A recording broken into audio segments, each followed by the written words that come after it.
You might think personal finance is boring, it's complicated, it's difficult, or it's just something you're going to figure out later. But here's the truth. You can't opt out.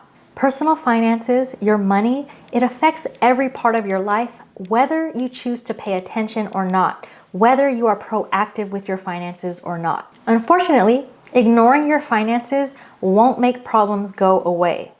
In fact, it is the easiest, quickest, fastest way to stay stuck where you're at and not reach financial security. So today, I'm covering 6 specific scenarios in life when people wish, in hindsight, that they had cared more about their finances, that they were more proactive about their finances. Hello and welcome. For those new here, my name is Lissa. I'm a certified financial planner and an accredited financial counselor who went from 6 figures of debt to 6 figures of net worth. And I want to help you take control of your money before life forces you to. A lot of times I've seen clients want to improve their finances because something negative happened, a loss of income, a medical emergency, a family emergency, drowning in debt, drowning in tax payments. And I'm here to tell you that the best time to improve your finances and to start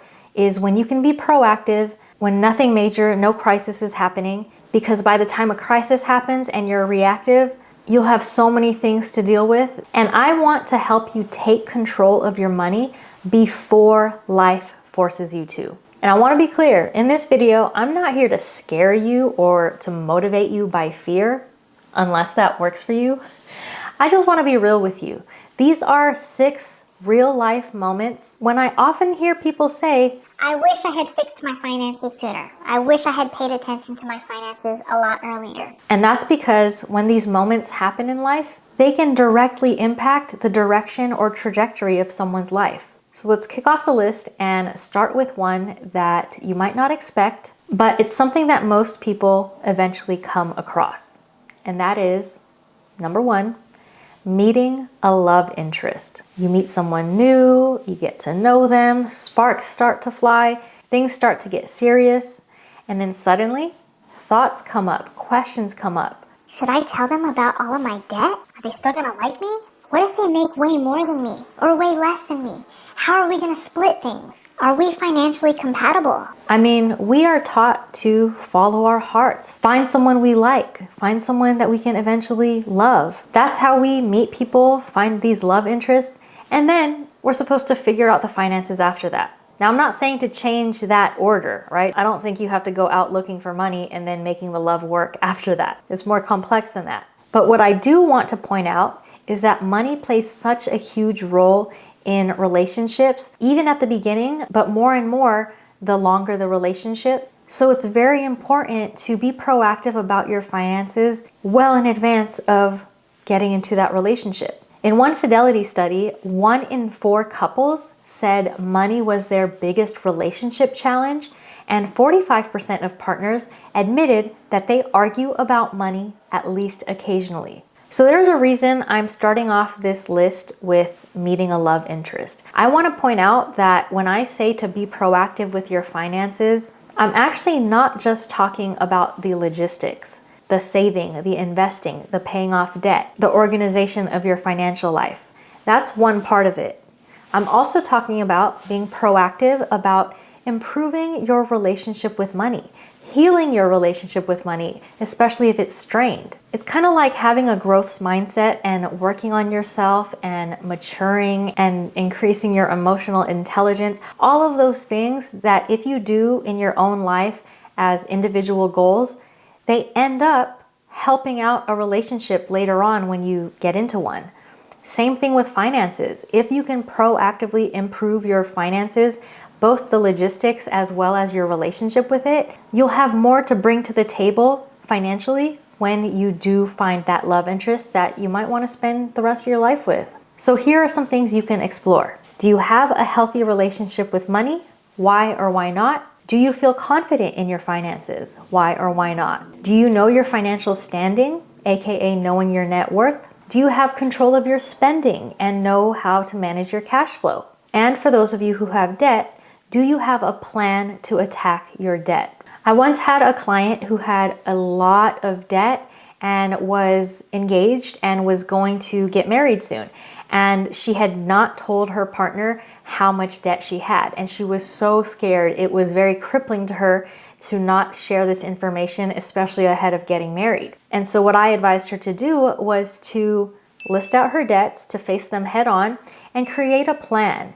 I let her know that if she understood what the plan was to attack that debt, it would show her partner that she wasn't just going to be stuck in this debt forever, right? She might have it now, but if she had a plan, she had it all laid out, she was going to use the debt avalanche method or whatever strategy she wanted to use, she could at least show that, hey, I have all this debt, this is where it came from, why I have it, and this is how I'm working to get out of it. And then it turns out when she had that conversation, it went a lot smoother than she thought it would. Her partner was very understanding, and if I'm correct, I think he even offered to help. But in order to feel confident about having that conversation, she had to have a plan herself, right? Regardless of having a partner, it was getting into a good place and a good relationship with money on her own. So these things I just mentioned, they're not very different from what I tell people to do regardless of whether or not they have a partner, right? Know your net worth, your cash flow, work on your relationship with money,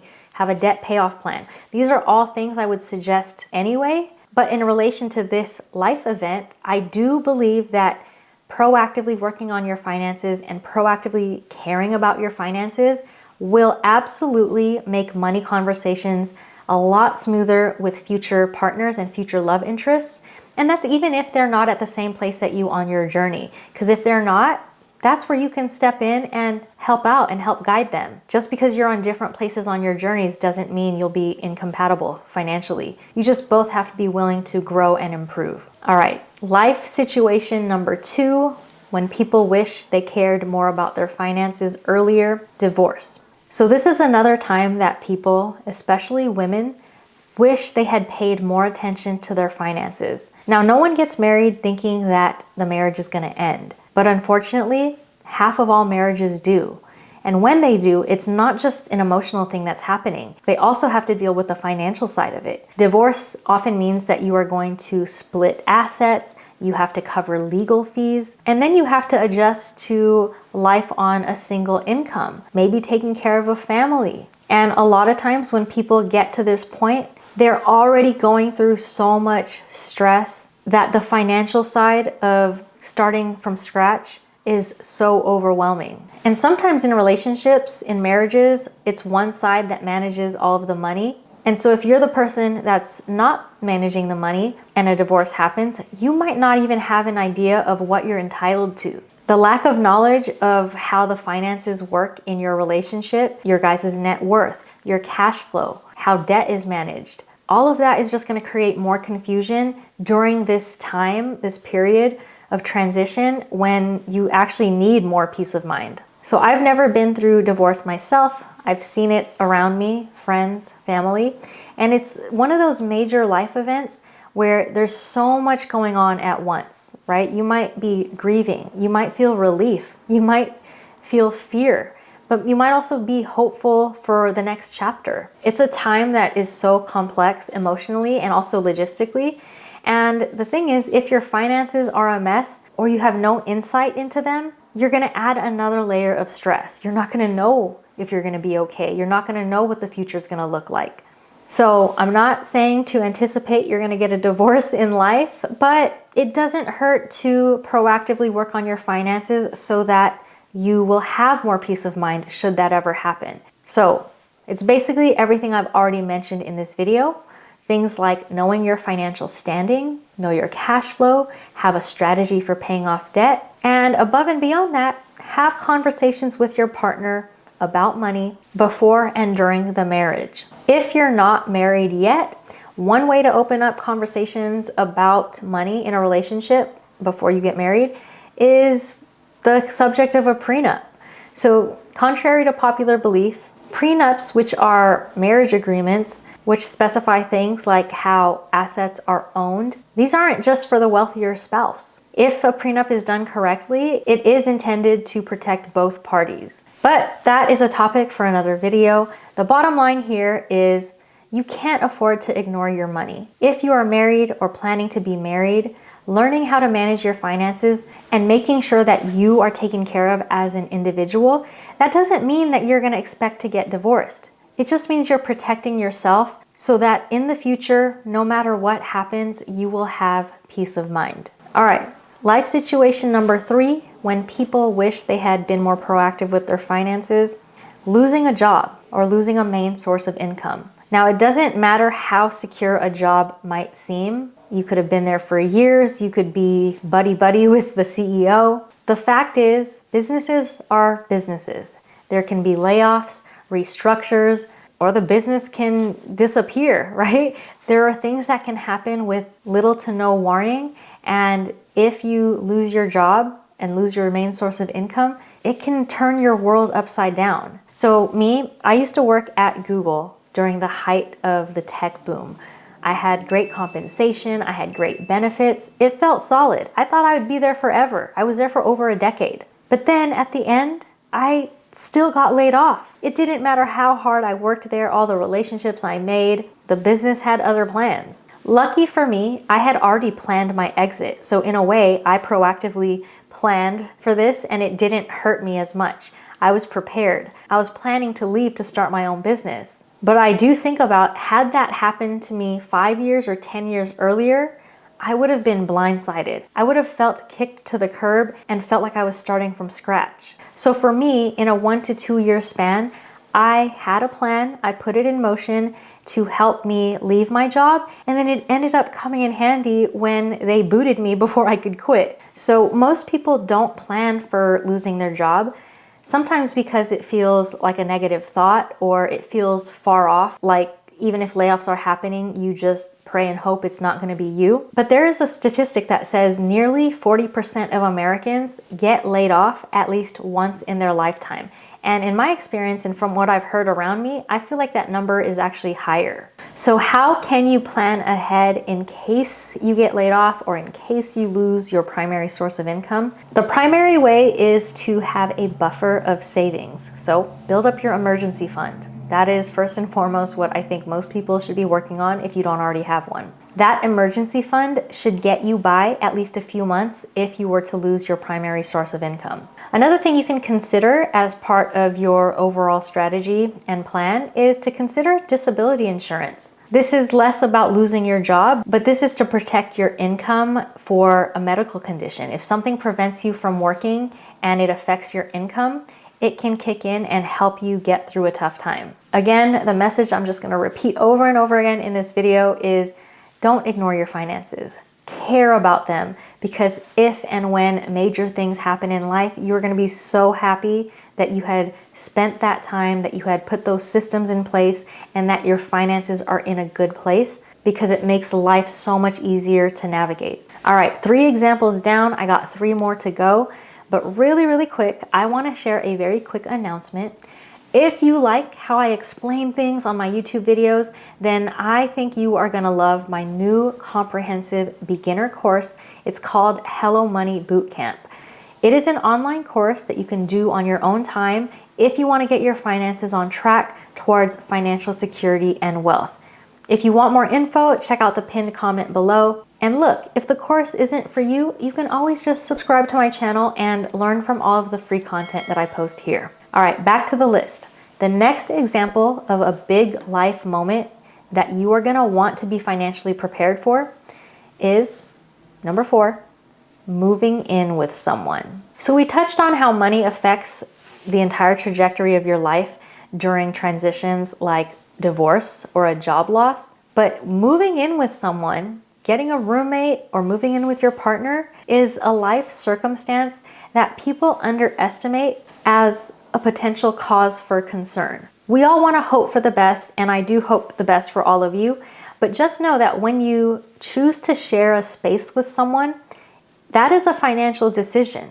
When you live with other people, it means you're not the only one responsible now for rent or utilities or other expenses. And I do like the idea of having roommates as a strategy to save money, but the reality is there is also the risk that it can get messy. In my own personal life in the past, I have dealt with roommates who stopped paying their portion of rent.